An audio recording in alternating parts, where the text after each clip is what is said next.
감사합니다. 이 저녁에도 하나님을 사랑해서 말씀을 사모해서 나오신 모든 분들을 다시 한번 환영하고 축복합니다. 귀한 발걸음만큼 더 큰 말씀의 은혜가 있으시기를 간절히 소망합니다. 제가 짧게 기도합니다. 하나님 감사합니다. 주의 말씀 전합니다. 오직 하나님만 드러나는 귀한 시간 되게 하여 주시옵소서. 주의 복음만 전달되게 하여 주시옵소서. 예수님의 이름으로 기도합니다. 아멘. 우리가 신앙인이라면 특히나 이런 수요 예배까지 오실 정도로 어떤 신앙이 잘 습관화되어 있으시고 간절한 분들이시라면 어느 정도 하나님을 나의 삶에서 충분히 사랑하는 분들이라 저는 생각합니다. 특히나 이 유혹 많고 죄가 창궐한 시대에서 하나님을 그래도 내가 따라 보려고, 믿어 보려고, 그 믿음의 행동을 내가 좀 보여보려고 이렇게 노력하는 그 모습이 이러한 예배의 모습이 아닐까 싶은데요. 우리가 신앙생활을 이렇게 교회 공동체 안에서 함께 하다 보면은 때로는 나의 연약함도 그렇고 또 다른 사람의 연약함도 그렇게 발견할 때가 있죠. 그런 연약함 투성이의 사람임을 우리가 늘 깨닫게 됩니다. 그치, 사람이지 하면서. 그런데 그 마음에 어떤 순수한 하나님을 향한 그 마음이 또 있는 사람들을 또 발견하게 돼요. 비록 연약한 모습이 여전히 있지만 그래도 저분은 하나님을 참 사랑하는 것 같다. 비록 때로는 여전한 그 죄의 굴레와 악습에 넘어지기도 할 때가 있지만 그런 분들을 또 보면 싸우더라고요. 투쟁합니다. 며칠 이렇게 쓰러져 있다가도 다시 내려놓는 것 같다가도 다시 일어서고 그렇게 막 노력하는 그런 모습이 보이는 분들이 계세요. 그래서 어떻게든 한 걸음이라도 더 내디디려고 노력하는 것이죠. 성경에서도 사실은 완벽한 사람보다는 불완전한 사람들을 하나님이 쓰시는 경우를 많이 보지 않습니까? 우리가 계속 주일에 나누는 다윗도 그렇고 또 우리가 잘 아는 베드로도 그렇고 의지가 막 있어갖고 자신의 연약함 속에 막 넘어질지라도 계속 다시 한번 일어서려고 하나님을 막 향하고 하나님을 추구하는 그런 사람들이 계속 있는 것입니다. 그래서 하나님이 그 사람들을 통해서 계속 일하시는 것을 보게 됩니다. 그래서 저는 넘어져도 다시 일어서는 곳, 다시 회복하는 곳, 바로 그게 예배의 자리고 이 기도의 자리, 교회가 아닐까 생각이 됩니다. 그래서 오늘 함께 읽은 이 에베소서 3장 이 말씀이 바로 그런 마음을 품고 이제 격려를 하길 원하는 그런 바울의 기도가 담긴 본문입니다. 초반에 이제 바울이 에베소서 교인들에게 여러 가지 이제 신앙의 원리들을 잘 얘기를 했죠. 바울이 에베소에서 너무나 많은 고통을 당하고 거의 쫓겨났다시피 옮긴 다음에 다시는 그곳을 가지 못했지만 다시 한번 그들에게 메시지를 로마 감옥에서 전하면서 바울의 어떤 신학에 응집되어 있는 그 이야기들을 쭉 전한 것입니다. 그래서 3장에서도 그 구원의 경륜의 비밀을 보이기를 원한다. 내가 그 비밀을 아는데 너희들에게 이미 그걸 밝혔다. 그래서 그게 다 보여졌는데 미스테리라 했죠. 비밀. 이렇게 보고는 있지만 알 수는 없는 그런 거라고 했습니다. 세상은 알 수 없는. 그게 바로 여전히 그 내부적으로는 갈라져 있던 이방인과 그 유대인들 사이의 그 간극이 복음으로 인해서 하나가 되는 거예요. 그 담이 무너지는 겁니다. 사람들은 그걸 보면서 그 베스도 그 사람도 그러지 않습니까? 바울이 막 복음을 전하니까 네가 미쳤다. 네가 미쳤다 그래요. 세상은 맨날 얘기해도 그걸 알 수가 못합니다. 그러나 하나님의 성령이 일하시는 사람들의 특징은 그 안에서 일하심이 있어요. 그 같은 말을 듣고도 깨닫습니다. 비록 그 이방인과 유대인이라는 영원히 그 끊어질 수가 없는 것이 아니죠. 연결될 수 없는 그 어떤 깊은 골마저도 주의 사랑으로 하나가 되는 그런 비밀이 일어나는 곳, 바로 그것이 교회다. 그게 바로 비밀이다. 그 교회가 세상엔 보이지만 세상은 결코 알 수 없는 미스터리한 존재다 라는 것을 선포를 다시 한 겁니다.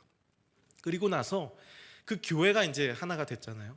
새롭게 이렇게 모였습니다. 이렇게 우리 다 모습도 다르고 출신도 다르고 다 세상 살아가는 모습이 다른데 이렇게 하나가 된 사람들이 서로 모인 이곳에서 하나님을 사랑해서 예배를 사랑해서 함께 찬양하고 기도하고 있지 않습니까? 그럼 그 다음이 또 있겠죠. 그 다음은 무엇일까요? 서로 다른 죄인들이 모여서 무슨 교회 아마 지금 우리나라의 전국에 몇 개일까요? 교회가 수십만 교회가 지금 이 시간 똑같이 수요 예배를 드리고 있을 거예요. 각자 그런 이름으로 모여서 하나의 공동체가 되었다면 그 안에서 분명히 일어나야 할 일이 있다는 것입니다. 그것은 바로 성장이 아닐까 싶습니다. 여러분, 잘하게 하시는 분은 누구죠? 하나님이시죠. 하나님은 분명히 잘하게 하십니다. 그게 하나님의 속성이고 하나님의 어떤 일하심의 특징입니다. 우리를 모이게 하셨다면, 기도하게 하시고 말씀을 듣게 하셨다면 그 공동체 안에 반드시 성장이 있게 하세요. 그게 온전한 공동체라면 말이죠. 그래서 잘하게 하시는 그 하나님 안에 있으므로 성장을 하게 되는데, 우리는 모두 그 성장을 사실 바랍니다. 어느 누가 쇠퇴하기를 바라겠습니까?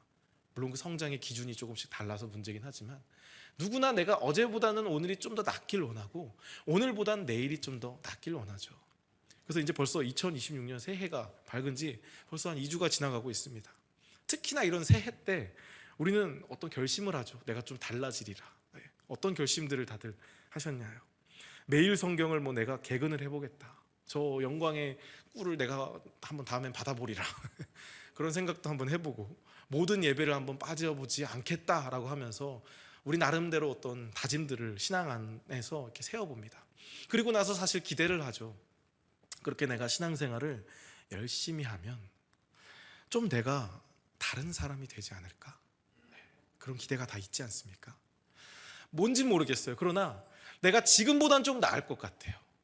내가 기도 열심히 하고 예배 열심히 드리고 하나님 말씀 열심히 따라서 살다 보면 뭔가 내가 좀 성화돼서 좀 달라진 사람이 될 것 같은 그런 기대가 다 있다는 것입니다.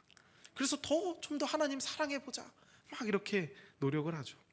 근데 여러분, 늘 신앙생활을 하면서 저보다 훨씬 오래 하셨겠지만 다들 그런 게 고민 아닐까 싶습니다.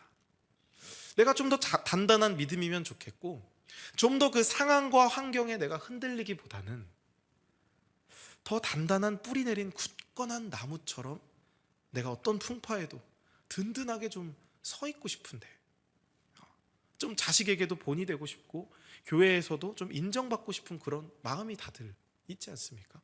내가 좀 지금보다 더 나은 사람이 되었으면 좋겠고, 좀 순수하게 내 안에 그런 너무나 그런 정제되지 않는 그런 마음들이 좀 없어지고 기도하면서 말씀 읽으면서 좀 사라졌으면 좋겠는데, 사실 저에게도 가장 큰 고민이자 바람도 그거거든요.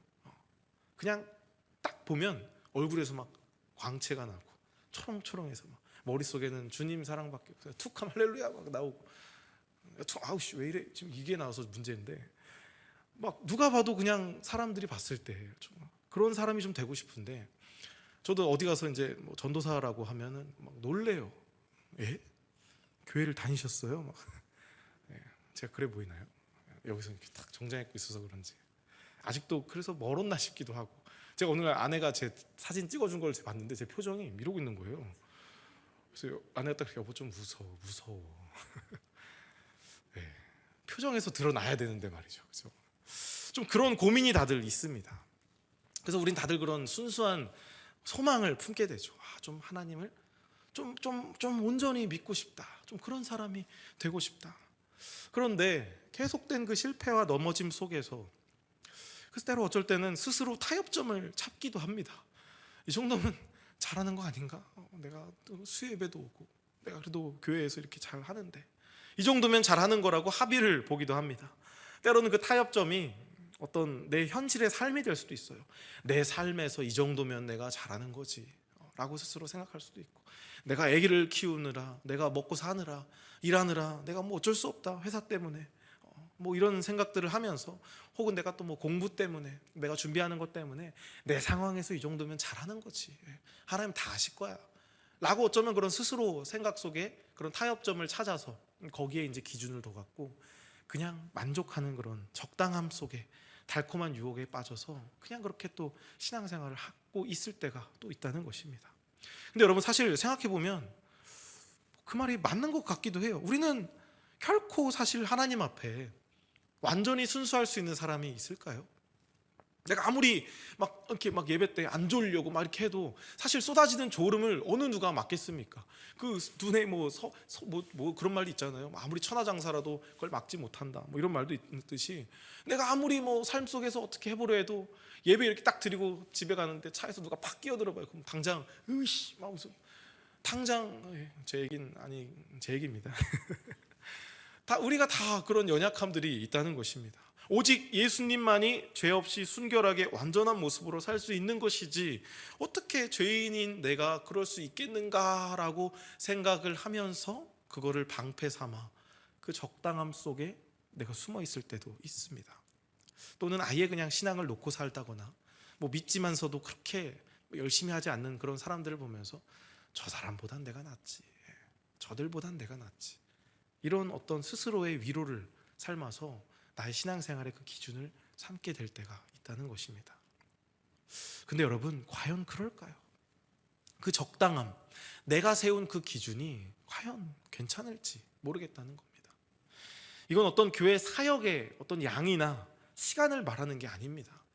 내 어떤 예배 태도 이렇게 그런 것도 사실은 아니겠죠. 왜냐하면 하나님이 보시는 기준이 또 있지 않겠습니까? 말 그대로 하나님 앞에서의 순수함을 말하고 있는 거거든요. 우리 신앙인의 모습을 사실 어떻게 판단할 수 있을까요? 우리는 알 수 없습니다. 하나님만이 그것을 알 수 있겠죠. 나의 진실됨, 하나님을 추구함, 그 육적인 세상과 영적인 세상을 동시에 살아가는 나의 모습에서 발견되고 온 그 하나님을 찾고자 하는 그 마음이 얼마나 순수한지는 사실 우리가 어떻게 재고 판단할 길이 없습니다. 그걸 판단하는 순간 그게 바로 선악과를 먹은 아다의 모습이 아닐까 싶습니다. 그래서 에이든 토저 목사님은 이렇게 말했습니다. 요즘 기독교는 점점 희석되어 이제는 그게 독이라 해도 누구 하나 해치지 못하고 양약이라 해도 누구 하나 고치지 못할 만큼 연약해졌다. 여러분, 이 목사님이 지금 살아계신 목사님이 아닙니다.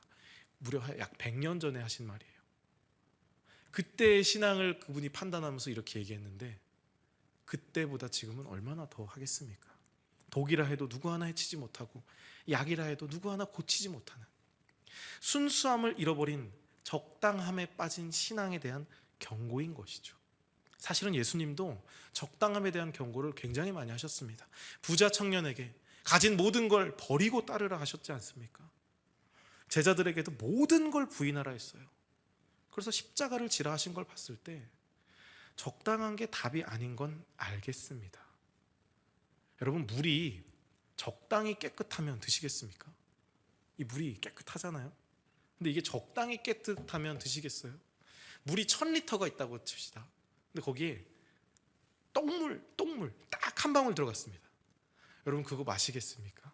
그걸 안다면 0.00001%거든요 비율로 하면.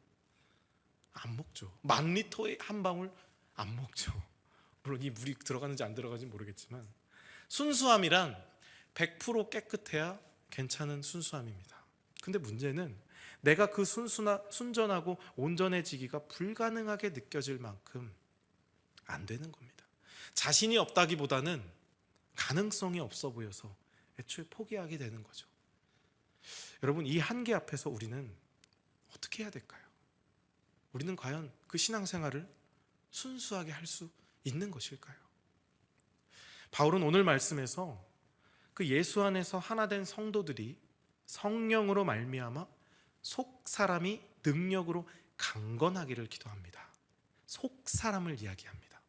안에서의 순수함을 이야기하는 거예요. 단단해지길 원한다는 겁니다.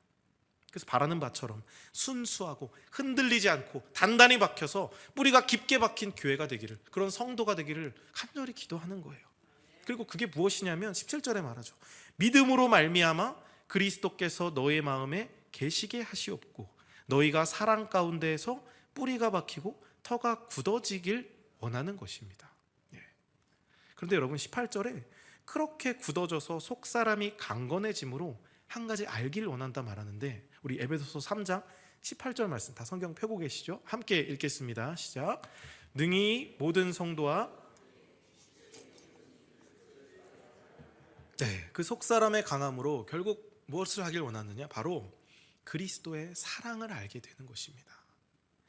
여러분, 순수함은 우리로 하여금 그리스도의 사랑을 온전히 알게 합니다. 여러분, 주님을 사랑하십니까? 얼마나 사랑하십니까? 하늘만큼 땅만큼 사랑하십니까? 만약에 누가 저한테 주님을 사랑하시냐 물어보면 당연히 저는 그렇습니다 얘기를 할 겁니다. 당당하게. 근데 얼마나 사랑하느냐 묻는다면 아마도 제 목숨보다 사랑할 거라고 저는 얘기할 수는 있을 것 같아요. 근데 누군가가 그렇게 사랑하면서 그렇게밖에 못 사냐고 하면 그때부터 저는 할 말이 없을 것 같아요. 제 부족함을 꼬집으면서 너가 이렇게 저렇게 행동하는 거 내가 다 아는데 너 진짜 주님 사랑하는 거 맞냐? 라고 물어보면 자신이 없어질 것 같아요. 너 진짜 주님 사랑한다면서 이런 생각하고 내 안에 있는 정욕과 음란과 거짓과 가식들을 긁어내고 참소한다면 저는 주님을 사랑한다 당당히 말할 수가 힘들 것 같아요. 우리는 때로 주님을 사랑하지만 왜 사랑하는지, 얼마나 사랑하는지, 그리고 그 사랑의 결과가 무엇인지에 대한 질문 앞에서 우리는 한없이 낮아지고 자신을 잃게 되는 경험을 하게 됩니다. 조건부 사랑을 들이미는 순간 할 말이 없게 되는 거예요. 여러분, 늘 그 질문에는 속임수가 있습니다. 우리를 무너뜨리고자 하는 그 질문에는 늘 속임수가 있어요. 사실 사람도 그런 사람 만나면 피곤하거든요. 정말 사랑합니다 했는데 얼마나 사랑해? 딱 물어본다면 사랑한다면서 왜 이거 안 해줘? 이런다면 얼마나 그게 피곤하겠어요. 사랑의 조건이 들어가면 그 순수성이 사라지게 됩니다. 우리도 어쩌면 여러분, 그래서 제가 아까 사실은 그 예시를 들었지만 너무나 하나님을 사랑하고 너무나 하나님을 원하고 하지만 그 조건적인 질문 앞에 우리가 대답을 못하는 그 이유 중에 하나가 어쩌면 우리가 너무나 하나님의 사랑을 조건적으로 해석하고 조건적으로 사랑하고 있진 않은가 생각을 해봅니다. 내가 사랑하니까, 하나님을 사랑하니까 이것도 해야 될 것 같고, 내가 하나님을 사랑하니까 저것도 해야 될 것 같은 거예요.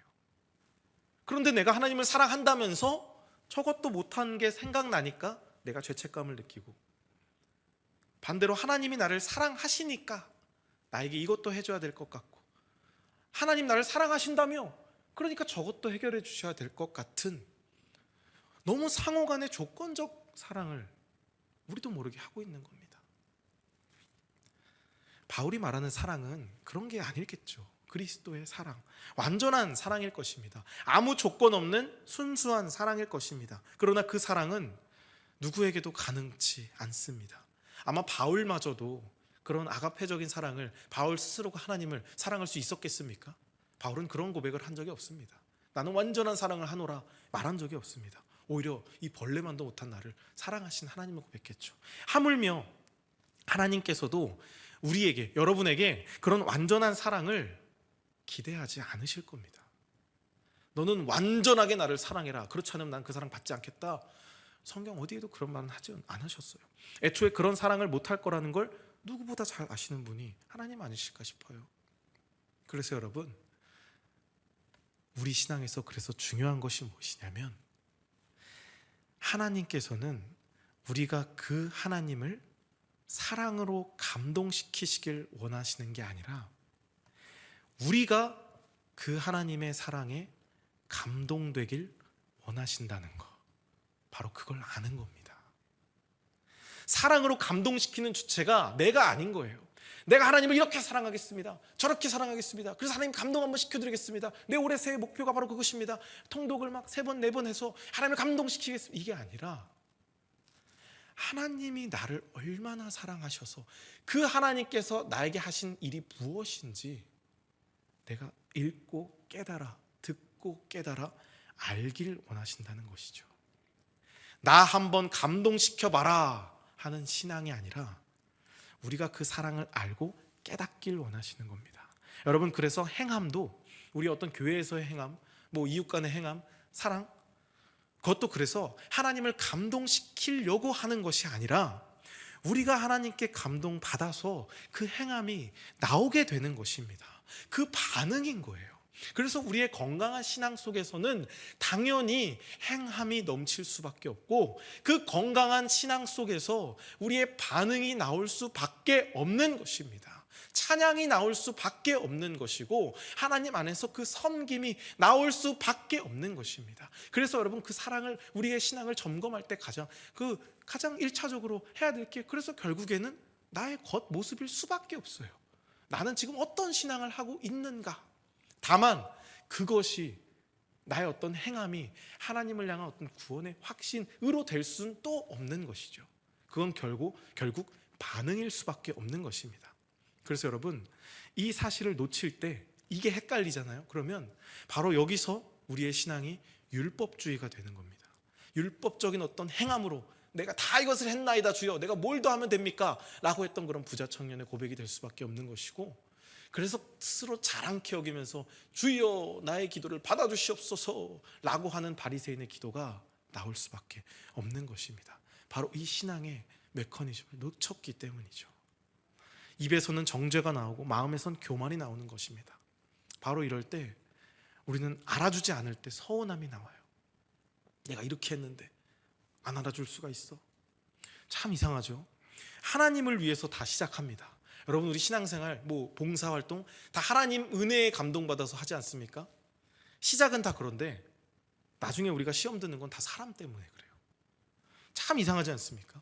하나님을 위해서 시작했는데 사람이 알아주지 않아서 서운해요. 이상한 겁니다. 핵심을 놓친 겁니다. 내가 사랑하는 게 아니라 날 사랑하신 하나님을 알아야 되는 건데, 내가 주인공이 돼서 내가 주체가 된 신앙생활을 하게 된 순간 우린 그런 헷갈림 속에 빠지게 될 수밖에 없다는 거죠. 여러분, 사랑은 우리 것이 아닙니다. 우리에게 나올 수 있는 건 사랑이 아니라 오직 하나님 앞에 탄복하며 나갈 수 있는 그런 무릎꿇음밖에 없어요. 요한일서 4장 10절에서 말하지 않습니까? 제가 읽어드릴게요. 사랑은 여기 있으니 우리가 하나님을 사랑한 것이 아니요 하나님이 우리를 사랑하사 우리 죄를 속하기 위하여 화목제물로 그 아들을 보내셨음이라. 아멘. 그래서 바로 그 사랑을 아는 것이 신앙의 핵심이고, 하나님이 우리를 사랑하사 우리 죄를 속하기 위하여 화목제물로 그 아들을 보내신 거, 예수 그리스도 아닙니까? 그래서 예수 그리스도 십자가 사랑이 모든 우리 신앙의 중심이 되어야 하는 것입니다. 그래서 바울은 이렇게 기도를 한 거예요. 에베소 교인들이 이렇게 됐으면 좋겠다. 그리스도의 사랑을 알아라 라고 이야기를 한 것입니다. 속사람의 강건함으로 인해서 성령의 도움을 받아서 그 신앙의 순수함을 원하는데, 그 신앙의 순수함이란 결국 무엇이냐? 바로 그리스도의 사랑을 아는 것이다. 그래서 19절에 이어서 말을 하는 것입니다. 함께 읽어봅시다. 에베소서 3장 19절입니다. 읽습니다. 그 너비와 길이와 높이와 깊이가 어떠함을 깨달아 충만하게 하시기를. 아멘. 그 사랑의 너비와 이 얼마나 넓은지 보라는 거예요. 그리고 그 길이가 얼마나 영원한지, 깊이가 얼마나 깊은지, 높이가 얼마나 한없이 그렇게 높은지를 좀 깨닫기를 원한다. 이게 결국 뭡니까? 하나님이 어떤 분인지를 알라는 것입니다. 여러분, 그분에 대해서 깨달을 때 우리의 속사람이 강건해지는 겁니다. 우리가 막 이렇게 하는 게 아니라 하나님을 아는 거예요. 왜 신앙생활에서 말씀 읽기와 기도가 전부라고 합니까? 그 행위가 하나님을 알 수 있는 유일한 길이자 가장 좋은 길입니다. 말씀에 다 계시하셨거든요. 특별 계시라고 하거든요.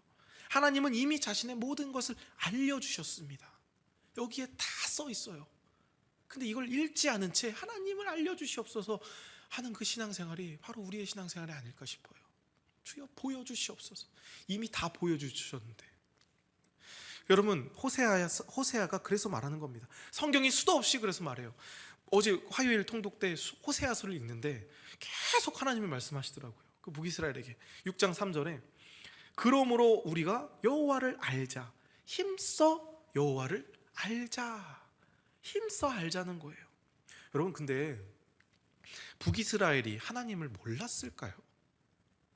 하나님을, 제사를 아예 그냥 끊겨버렸을까요? 예배 다 드렸습니다. 그 사람들 예배 끊긴 적 없어요. 계속 하나님을 찾고 구했습니다. 다만 하나님을, 자기가 생각하는 하나님을 믿었던 거예요. 예배를 쉰 적이 없습니다. 다만 나의 방식대로 예배를 드린 거죠.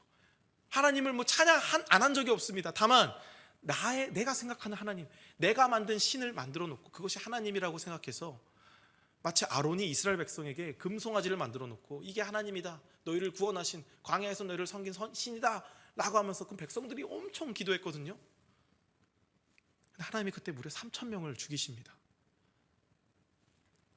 하나님을 모르지 않았어요. 알았겠죠. 그러나 그냥 머리로 한 것입니다.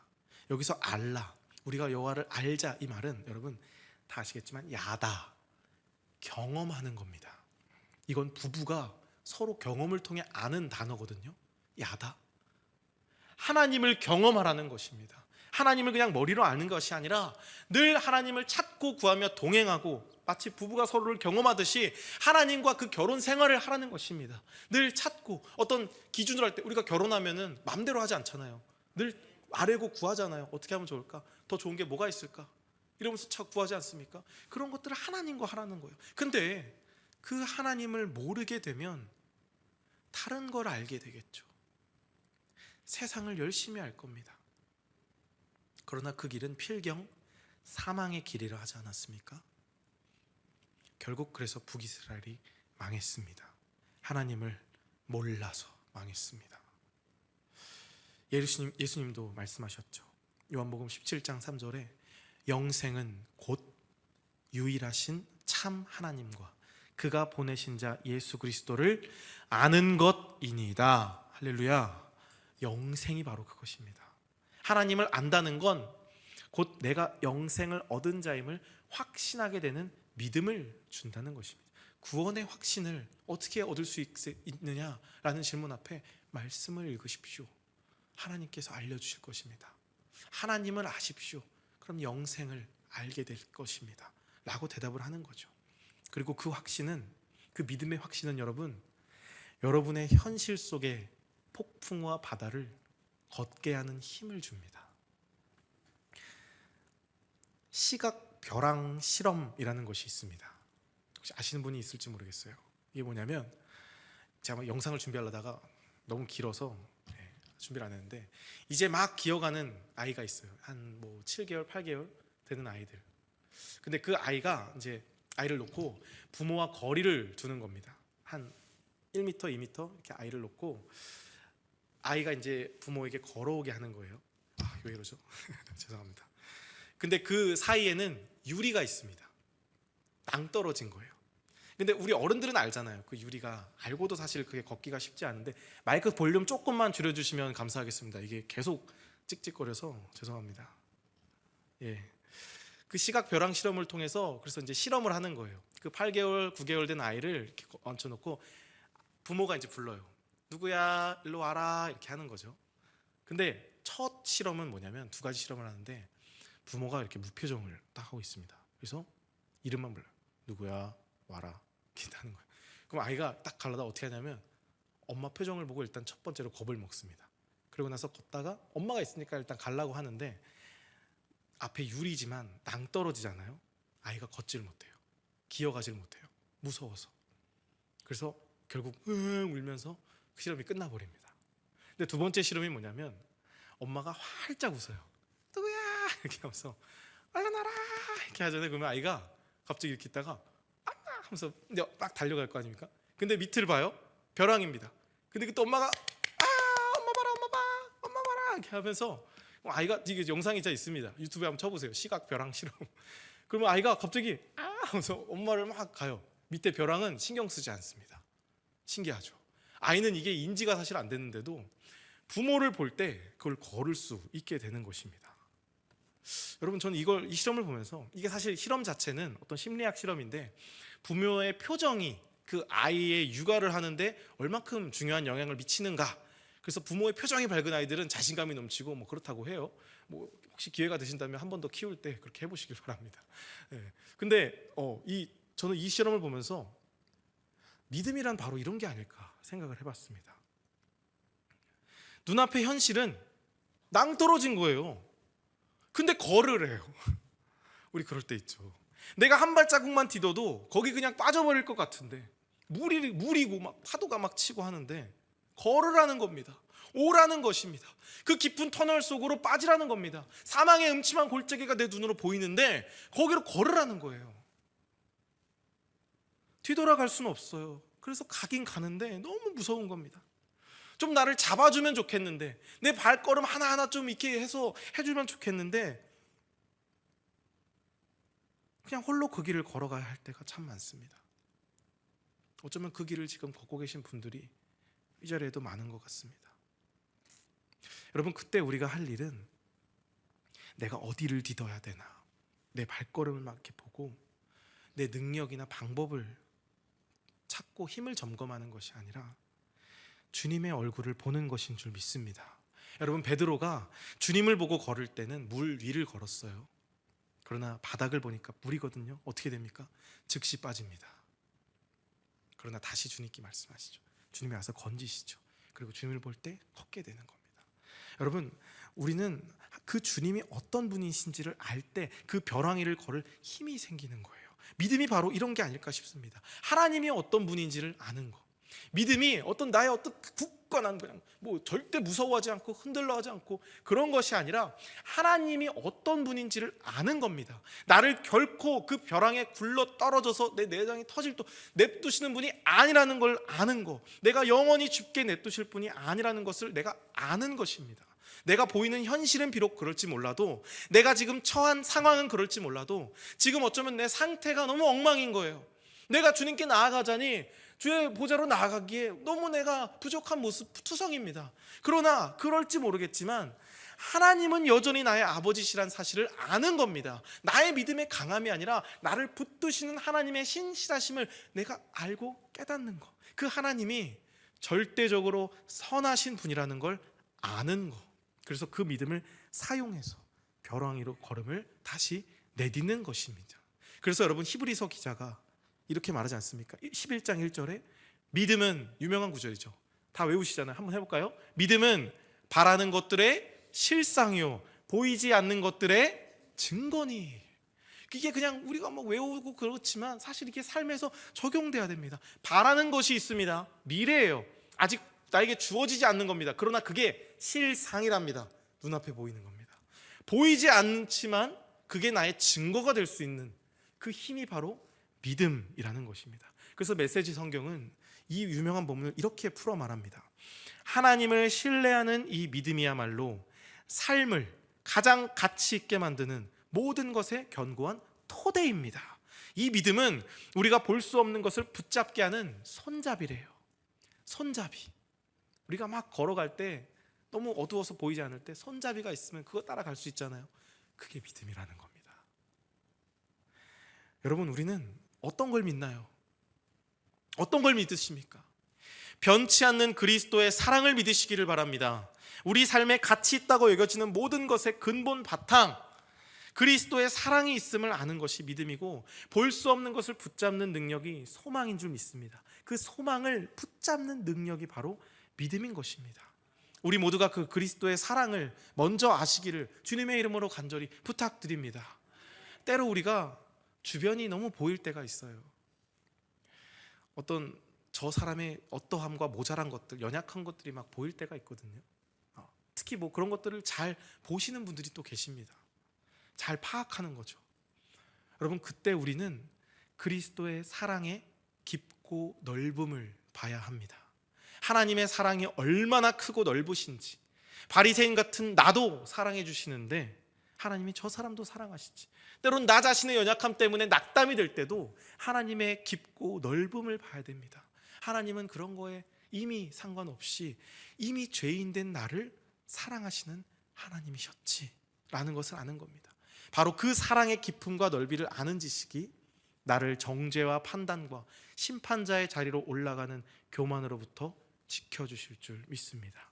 때론 환경과 상황에 시험이 들 때가 있습니다. 변화가 없는 것 같죠. 언제까지 인내해야 하는 것인지, 터널이 그냥 쭉 앞도 뒤도 보이지 않는 때가 있습니다. 이게 끝은 있는 건지, 그 끝이 내가 바라는 대로 끝나는 것인지, 소망이 사라지고 미래가 어두워 보일 때가 있습니다. 왜 없겠습니까? 그때 우리는 그리스도의 사랑의 높이를 봐야 합니다. 우리의 무대는 비록 이 세상이지만 이 세상의 끝이 아님을 알아야 한다는 것입니다. 우리에겐 윗세계가 있습니다. 그 높고 높은 자리에 내 자리가 있어요. 요한복음 14장 2절에 내 아버지 집, 예수님이 말하는 거거든요. 내 아버지 집에 거할 곳이 많대요. 거할 곳이 많대요. 그렇지 않으면 너희에게 일렀으리라. 내가 너희를 위하여 거처를 예비하러 간다. 예수님이 말씀하셨거든요. 그 하나님의 높이를 우리가 아는 겁니다. 저 높은 곳에 주님이 사랑이 우리의 거처를 예비해 놓으셨음을, 마치 부모님이 우리 자식들 갈 때 전기장판 따뜻하게 데펴 놓지 않습니까? 좀 그게 생각나더라고요. 그 하나님의 마음, 우리에게 거처를 준비한 그 하나님의 그 높으신 사랑을 알아야 한다는 것이죠. 바로 이 사랑의 높음을 아는 지식이 우리로 하여금 현실의 낙심에서 지켜주실 줄 믿습니다. 때론 반복된 실패와 연약함 때문에 스스로에게 낙심되고 다시 시작할 자신조차 없어질 때가 있습니다. 고개 푹 숙인 채 예배 때도 자신이 없어서 그저 그냥 듣기만 하죠. 나 같은 것도 주님이 사랑하실까? 모두가 나를 무시하고 내가 봐도 내가 한심한데 내가 뭘 할 수 있을까 싶을 때가 있습니다. 여러분, 우린 그때 그 하나님의 사랑의 길이를 봐야 됩니다. 창세 이전부터 시작한 그 사랑의 영원까지 이어지고 있음을 봐야 합니다. 우리가 아직 죄인 되었을 때, 로마서에서 말씀하시잖아요. 우리가 아직 죄인 되었을 때 나를 사랑하신 그 끊어지지 않는 사랑을 볼 때 우리는 그 하나님의 놀라우신 사랑을 깨닫게 될 줄 믿습니다. 사랑하는 여러분, 우리 함께 하나님을 알아갑시다. 복음으로 산다는 건 막 무한 긍정으로 나는 할 수 있다 외치는 것도 아닙니다. 나는 순수하다 당당히 말할 수 있을 때 가능한 것도 아닙니다. 영원히 죽을 수밖에 없는 나를 사랑하시는 하나님을 깨달아 아는 삶을 사는 것인 줄 믿습니다. 오늘도 나의 연약함에 지치고 혹은 삶의 현실에 치이면서 어쩔 수 없음을 고백하면서 적당함을 또 찾으려는 우리에게 그리스도를 힘써 알라는 바울의 기도가 들리기를 간절히 소망합니다. 우리 마지막으로 에베소서 3장 16절에서 19절 말씀 함께 읽고 우리 찬양하겠습니다. 함께 읽습니다. 그의 영광의 풍성함을 따라 그의 성령으로 말미암아 너희 속사람을 능력으로 강건하게 하시오며 믿음으로 말미암아 그리스도께서 너희 마음에 계시게 하시옵고 너희가 사랑 가운데서 뿌리가 박히고 터가 굳어져서 능히 모든 성도와 함께 지식에 넘치는 그리스도의 사랑을 알고 그 너비와 길이와 높이와 깊이가 어떠함을 깨달아 하나님의 모든 충만하신 것으로 너희에게 충만하게 하시기를 구하노라. 아멘.